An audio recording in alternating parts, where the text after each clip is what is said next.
The Israeli representative who was kicked out from the summit in Addis was there illegally. But she was there under the auspice of lobbying the African Union to change its decision of suspending Israel's observer status. So she was there on a mission. She was there as an Israeli lobby at the AU, and then she was kicked out.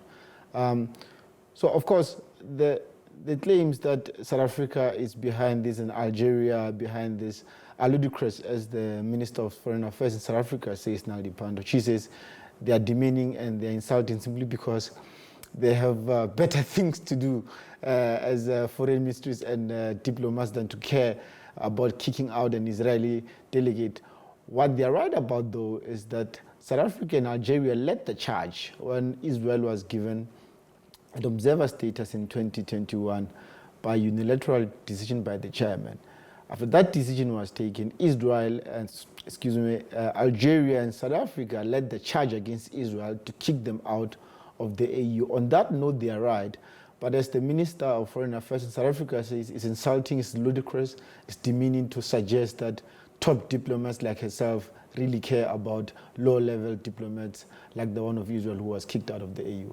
And as you say, there's also context, and that is, which was mentioned at the summit in relation to, firstly, South Africa saying that it's traditionally been a friend of Palestine, so it doesn't deny that. And as you say, South Africa and Algeria did lead the charge in the outcry of granting Israel observer status. But the building of Israeli settlements on contested land also came to the fore. Speak a little bit more about that, because that is also a contentious issue. Israel has consistently denied that this is illegal action. It's something that is before the UN as we speak. I mean, there are countless resolutions from international bodies, including the Human Rights Council and the United Nations Security Council and the National Assembly as well, that deals with the illegality of the settlements, Israeli settlements on Palestinian land. Now, just to explain this, to put it quite simply for our viewers at home as well, these are what you call residential places that are built on stolen Palestinian land. So Palestinians would be expelled, mainly Palestinian farmers, because they'll want a vast area of land. Palestinian farmers will be expelled from that land, and then there'll be huge constructions of these settlements with shopping centers and swimming pools and huge roads and infrastructure. So these are illegal under international law. And of course, this goes back to, I think it's 1967, those borders which obviously those who are pro-Israel would disagree with you, but talk to me about that particular period in history, what it said and what it's important now, why it is, as you say, illegal according to international convention. I think in the broader sense, we must understand the Israeli settler project in Palestine.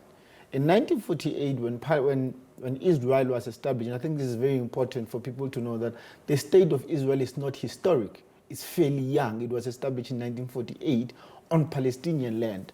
So when the state was established in 1948, majority of Palestinians were expelled to neighboring countries, and others were internally displaced in Palestine to refugee camps. So the United Nations at the time was what was called the League of Nations, comprising of small Western powers who took decisions for the entire world. So at the time, they divided Palestine into two regions, Palestine and Israel. But the land was historically Palestine. Palestinians at the time in 1967 said, no, we don't agree to these borders. We do not agree to this partition of our own land, indigenous land. Israelis also did not agree with the partition, because their goal was to take the entire land of Palestine to make it Israel. So those 1967 borders are borders recognized under international law, under international diplomatic protocols, that Israel does not respect, because they simply want the entire land and not some piece only of Palestinian lands. And people in South Africa particularly would have heard, and because of the resonance of the term of Israeli apartheid, which is vociferously rejected by those who are Zionist or pro-Israeli. Talk to me about your movement and how it contributes to this particular issue and this two-state solution.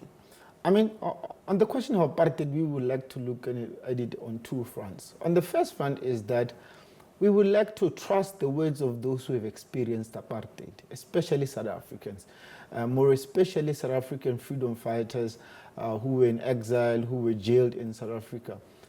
Some of them include Archbishop Desmond Tutu, who visited Palestine. He came back into the country and said, what I've seen there is worse than what happened in South Africa.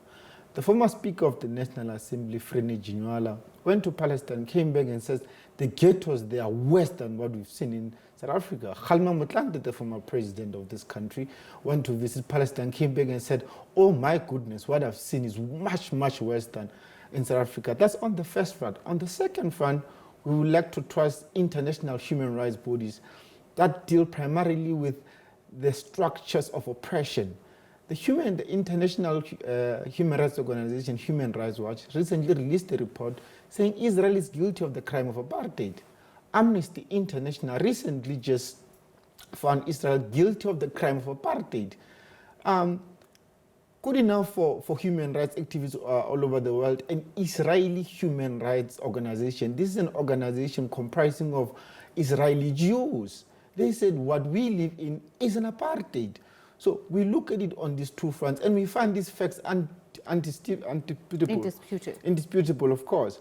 And what we do at Africa for Palestine, we are an organization that is inspired by the anti-apartheid movement of the 60s, the 70s, the 80s, and the 90s, that looked to isolate South Africa from the international community in terms of economics, culture, and politically, diplomatically as well.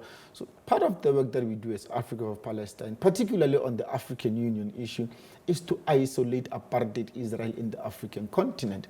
Such decisions are taken, of course, with serious campaigns with civil society in South Africa, trade union movements in South Africa, and across the continent. We work closely with SWAPO in Namibia, for instance. And these are organizations that work together towards the isolation of apartheid Israel. And of course, find the North Algeria and the people of Western Sahara that are waging their own struggle against Morocco. They are working with us to isolate apartheid Israel in the continent. So this is the work that Africa for Palestine primarily does.